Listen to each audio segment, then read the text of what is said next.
Hi everyone, Ron here. It's been a month since I filmed, and this is the furthest east I think I've ever filmed. I am still technically I think I'm in Hollywood, kind of like East Hollywood. I'm usually further west in West Hollywood, or closer to Beverly Hills. Anyway, today, and I really thought this out because I've been thinking about this man a lot lately, and I watched a film that reminded me that was about him. It was called RKO 281. It was actually an HBO film done, I don't remember when, early 2000s maybe. And it was about the making of the film Citizen Kane, which I consider the greatest film of all time. And Liev Schreiber turned in an excellent performance as Orson Welles, and John Malkovich as Herm Mankiewicz, the writer of the film. And I know there was recently another film about Mankiewicz himself, starring Gary Oldman, but Malkovich is believable in anything. Great writing, great directing, and it profiles mostly accurately the making of what I think was the greatest film ever, Citizen Kane.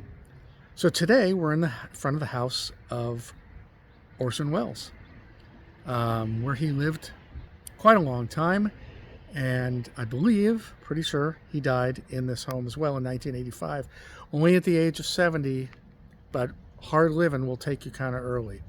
So let's explore, and I'll talk a little bit about the great and crazy and interesting life of Mr. Orson Welles.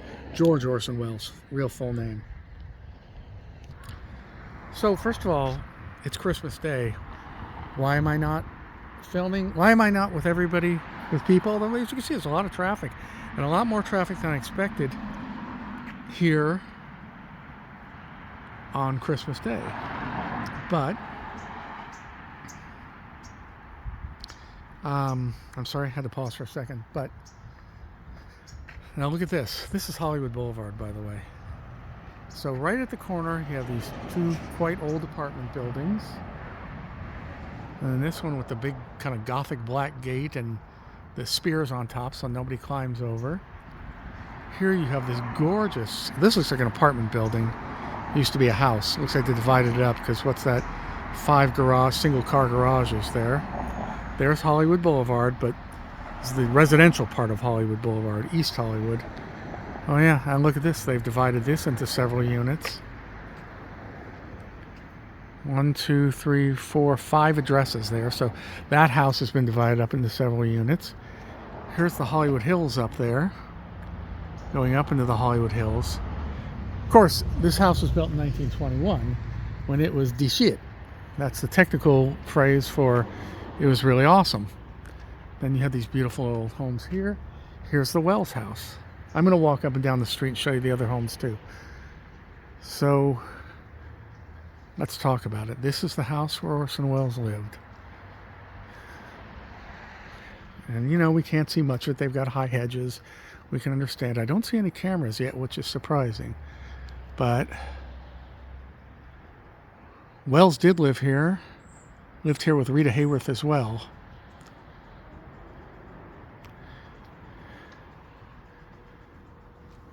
Orson Welles, born in Wisconsin, was kind of a child prodigy. I mean, by age 21, look at that beautiful home.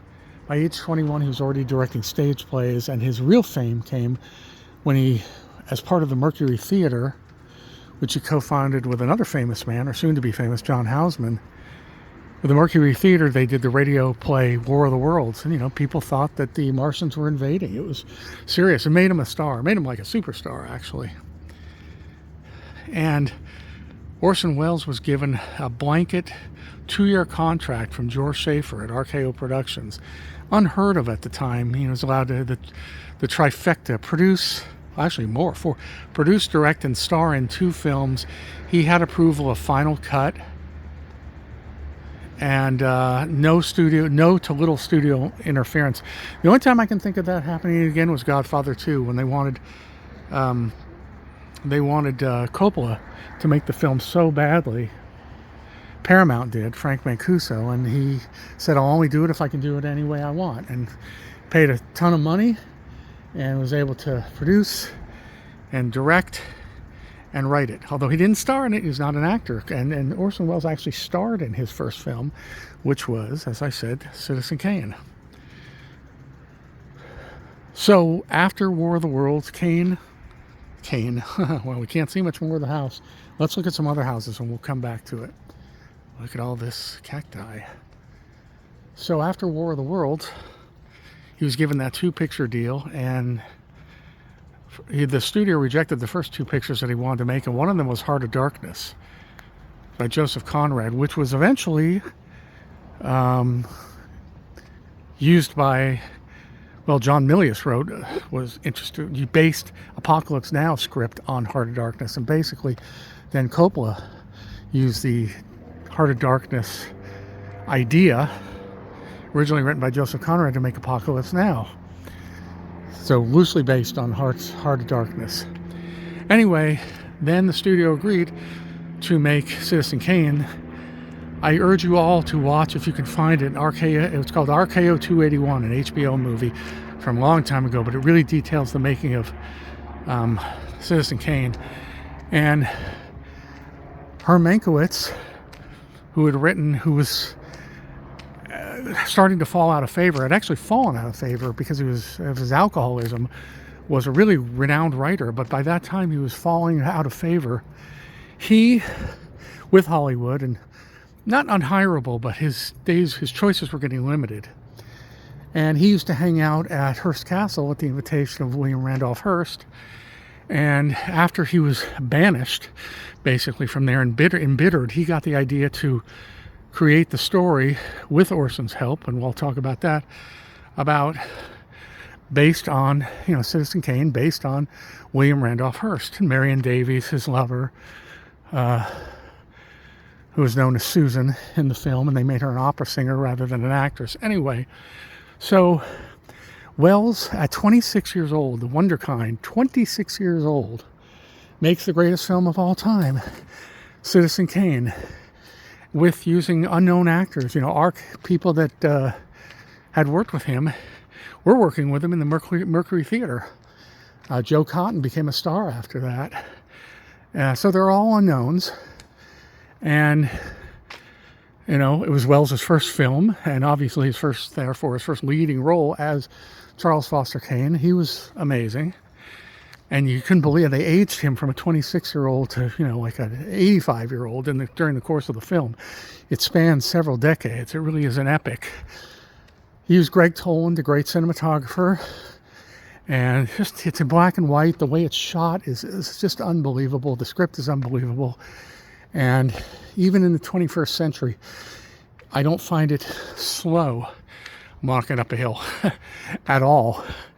It's a great film. It's highly regarded, like I say, as the greatest film of all time. Although at the time, Hearst tried to do everything he could to have it banned because he knew it was about his life. So he, among other things, offered Louis B. Mayer of MGM and probably some of the other studio executives.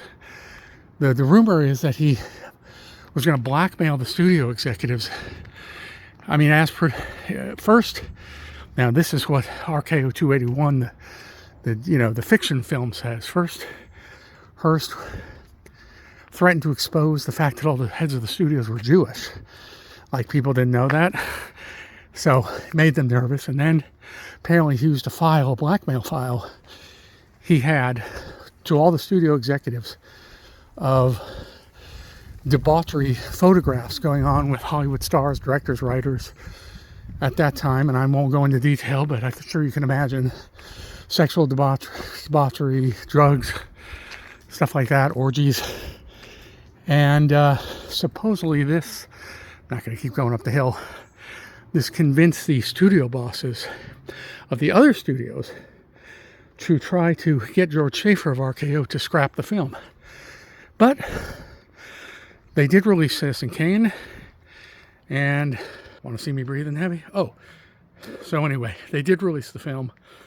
And because, the advertising was so sparse because of the pressure, in other words, Hearst, who owned so many major newspapers in the United States then, and he was sort of like the Elon Musk of 1941, he blocked it from all of his major news publications.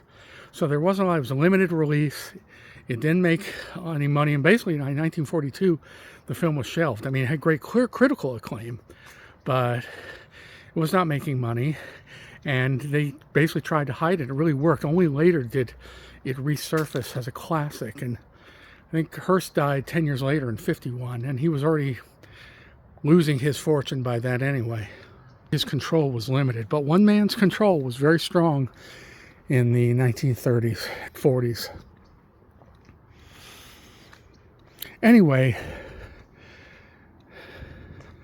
we're talking about Orson Welles. So Orson being the auteur, I mean, the reason I'm interested in him is, number one, he was probably the greatest filmmaker of all time, and number two, he is a study in, talk about peaking early. Okay, you hear about people that peak in high school, it's all downhill from there. Well, he was a little later, 26, he peaked.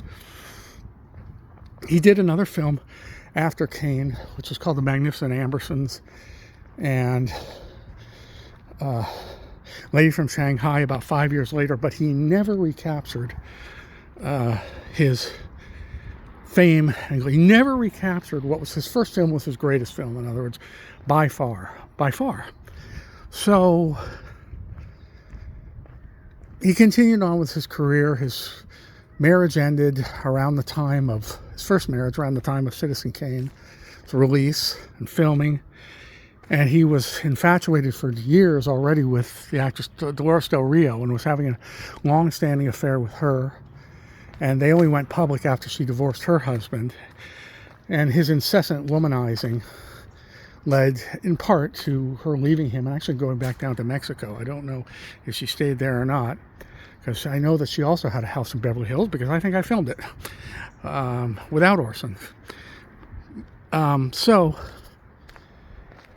he then married Rita Hayworth, and they were together a while. But, you know, Orson Welles was one of the original Hollywood bad boys. He drank, he smoked cigarettes, cigars, drank excessively, partied, absolute womanizer,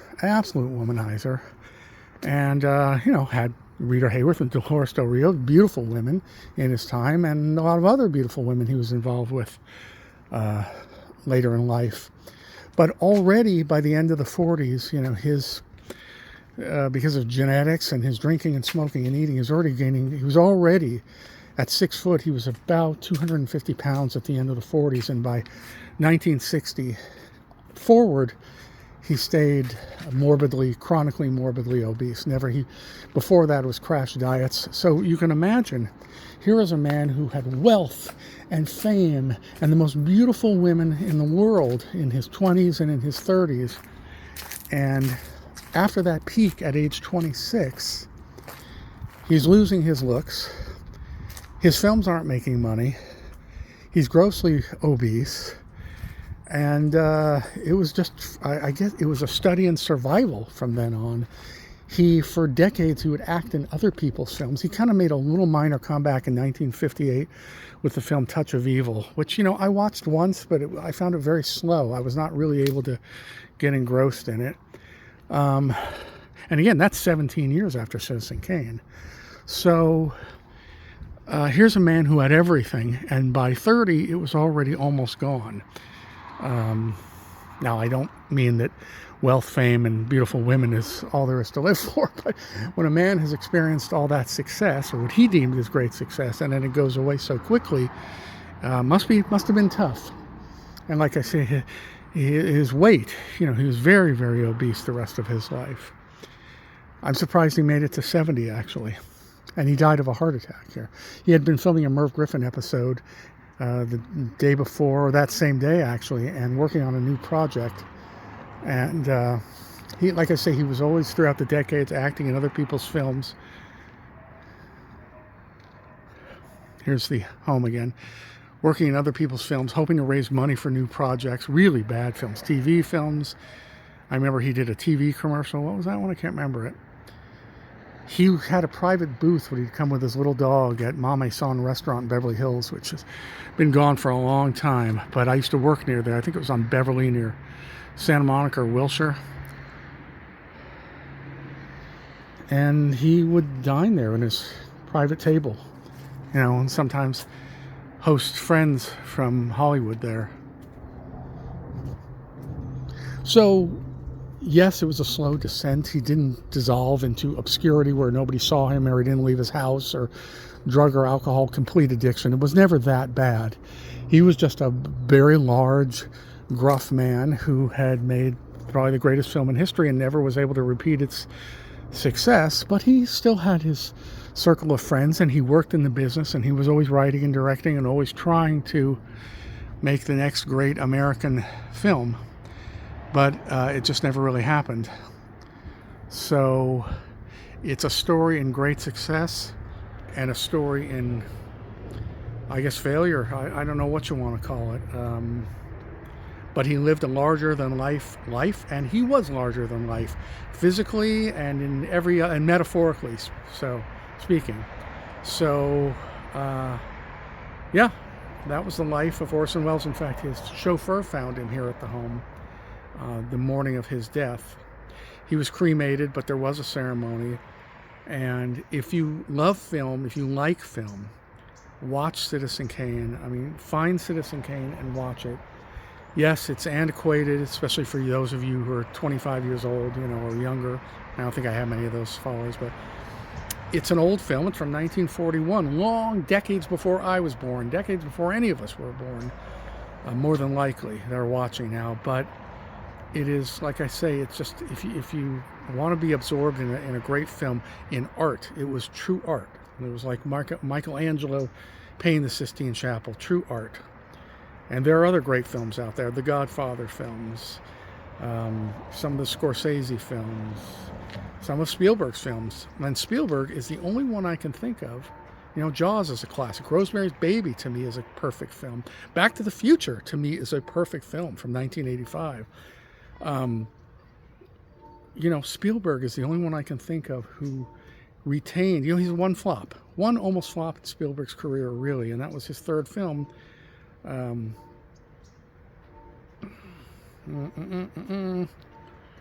Jaws, Close Encounters, and the third film with John Belushi and Dan Aykroyd. Why am I home, my boy?